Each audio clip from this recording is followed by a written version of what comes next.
নমস্কাৰ, welcome to সুমিছ kitchen. আজি মই আপোনালোকক কেনেকৈ বগা চকচকীয়াকৈ নাৰিকলৰ লাড়ু বনাব পাৰি তাকে বনাই দেখাম। নাৰিকলৰ লাড়ু আমাৰ সকলোৰে প্ৰিয় আৰু ই যথেষ্ট সোৱাদযুক্ত। নাৰিকলৰ লাড়ু বনাবলৈ কি কি বস্তুৰ প্ৰয়োজন আহকচোন আমি ভিডিঅ'টোত চাই লওঁ। প্ৰথমতে মই 2টা নাৰিকল আৰু আধা বাটি চেনি লৈছোঁ।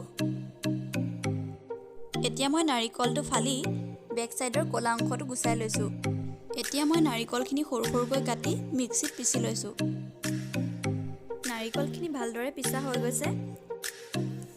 লাড়ু বনাবলৈ সৰু কাপ এটাত প্ৰথমে মই 4 কাপ পিহি লোৱা নাৰিকল লৈছোঁ। তাৰপিছত 1.5 কাপ চেনি দিছোঁ। আপোনালোকে চেনিখিনি মিক্সিত পিহিও ব্যৱহাৰ কৰিব পাৰে, তেতিয়া দেখিবলৈ লাড়ুকেইটা শুৱনি হয়। এতিয়া মই মিশ্ৰণটো হাতেৰে এনেদৰে ভালদৰে মিহলি কৰি লৈছোঁ।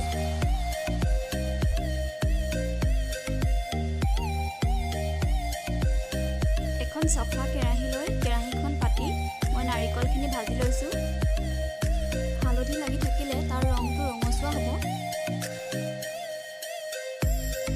এতিয়া মই সেইখিনি এনেদৰে 6-7 মিনিট ভাজি ল'ম আৰু আপোনালোকে গেছটো একেবাৰে ল' ফ্লেমত ৰাখিব আৰু অলপো নৰখাকৈ এনেদৰে লৰাই থাকিব। যদি ৰৈ দিয়া হয় তেন্তে হ'লে নাৰিকলখিনি লাগি ধৰিব। লাহে লাহে চেনিখিনি গলি গৈছে।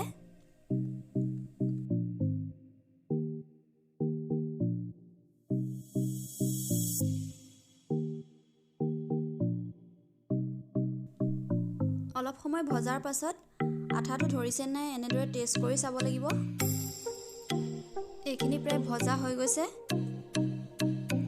অলপ সময় ঠাণ্ডা হোৱাৰ পিছত মই লাড়ু বনাবলৈ আৰম্ভ কৰিছোঁ। এয়া অলপ অলপকৈ নাৰিকলখিনি লৈ মই এনেদৰে হাতৰ তলুৱাৰে ৰাউণ্ড শ্বেপ এটা দিছোঁ।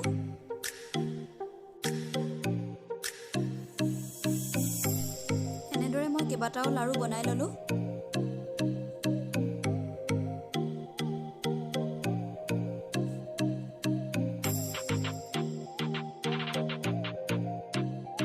এয়া মোৰ নাৰিকলৰ লাড়ু তৈয়াৰ হৈ গ'ল।